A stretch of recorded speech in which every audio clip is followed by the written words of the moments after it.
झांसी पहुंची प्रभारी मंत्री बेबी रानी मौर्य। हाथरस हादसे के बारे में बेबी रानी मौर्य ने अपनी प्रतिक्रिया व्यक्त की। कहा, मुझे नहीं लगता है कि कोई बाबा कहता होगा कि मेरी चरण रच लो। झांसी की प्रभारी मंत्री बेबी रानी मौर्य आज झांसी पहुंची। उन्होंने हाल ही में हाथरस हादसे के बारे में अपनी प्रतिक्रिया व्यक्त की है। उन्होंने कहा है कि मुझे नहीं लगता है कि कोई बाबा कहता होगा कि मेरी चरण रच लो। ये तो हमारी आस्था होती है कि चरण रच लेने से कष्ट दूर हो जाते हैं। हाथरस में हुए हादसे पर पत्रकारों ने चर्चा करते हुए मंत्री बेबी रानी मौर्य ने स्पष्ट कहा कि बाबा के जाने के बाद लोग उनकी चरण रज लेने के लिए दौड़े थे। उन्होंने कहा कि आयोजकों ने जितने लोगों की अनुमति मांगी थी उतने ही शासन प्रशासन ने दी थी। अब अगर ज्यादा लोग आ जाएं तो इसकी जानकारी प्रशासन को नहीं होती है। मंत्री मौर्य ने बताया कि हादसे की जांच कराई जा रही है। जांच के बाद ही स्पष्ट हो पाएगा कि बाबा दोषी है या नहीं। उन्होंने यह भी कहा कि यह मामला हमारी आस्था से जुड़ा हुआ है और प्रशासन पूरी गंभीरता से इसकी जाँच कर रहा है।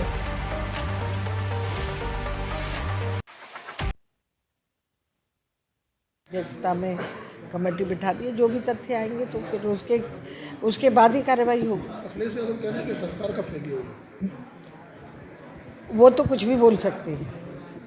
सरकार का कोई फेलियर नहीं है। सरकार से जितने लोगों की परमिशन मांगी गई सरकार ने दी, अधिकारी प्रशासन ने दी, लेकिन अगर उससे डबल भीड़ आ जाए तो प्रशासन को भी नहीं पता होता कि इतनी भीड़ आ जाएगी। दीदी, बाबा को क्यों बचाया? उनका कोई इसमें रोल नहीं है बिल्कुल। क्या तरफ से मांग उठ रही है कि असली दोषी? देखिए, ये तो जांच के बाद ही मैं कुछ कह पाऊँगी। जब एक अध्यक्षता गठित, एक रिटायर्ड जज की अध्यक्षता में कमेटी गठित हो रही है, उसमें तथ्य निकल के आने दीजिए।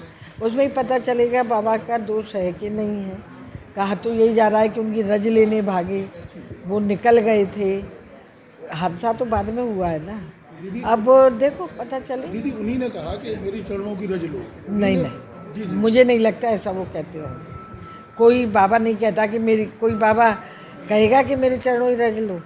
ये तो हम लोग इतने धार्मिक हैं, इतनी आस्था है हमारी कि हमें लगता है कि हम इनकी रज लें तो शायद हमारा ये कष्ट दूर हो जाए, हमारी ये समस्या समाप्त हो जाए। पर मुझे नहीं लगता कि उन्होंने कहा होगा। लेकिन अगर, मैंने पहले भी कहा है कि अगर कोई ऐसी भी बात होगी तो जो जांच चल रही है उसी में आगे अब भाई, अब और कुछ विषय पूछ लो कि बाबा ही को लेते रहोगे। है आज राहुल गांधी भी वहाँ हैं। उन्होंने कहा आप अपनी झांसी के बारे में पूछो जिसकी मैं प्रभारी हूँ। उन्होंने कहा कि प्रशासन जिम्मेदार है इसमें। वो लोग तो देखिए, सही बात तो ये है कि उनकी सीटें इतनी कम है, सरकार वो बना नहीं पाए। खटाखट रुपया दे रहे थे वो नहीं दे पाए, तो अपनी उस खींच को बचाने के लिए, अपने उस हताशा को बचाने के लिए कुछ तो बोलना ही है उन्हें, तो वो बोल रहे हैं। लोकसभा चुनाव में जो सीटें कम हुई उत्तर प्रदेश में, उसके लिए क्या लगता? उसकी भी समीक्षा चल रही है और उसका समीक्षा हो रही है। और कहीं जो जिसके कारण नहीं आ पाएंगे सीटें, उनको हम फिर रिवाइव करेंगे और ज़्यादा सीटों से ये कहा जा रहा है कि उत्तर प्रदेश सरकार की इसमें कमी रही, योजनाएं नहीं, ऐसा नहीं है। ऐसा नहीं है। इतनी योजनाएं, इतनी गरीबों के लिए योजनाएं चली। एक विषय जो चला दिया कि ये संविधान बदल देंगे, ये विपक्ष ने उसी का है। और खुद अपनी नहीं बताते, इमरजेंसी खुद ने लगाई।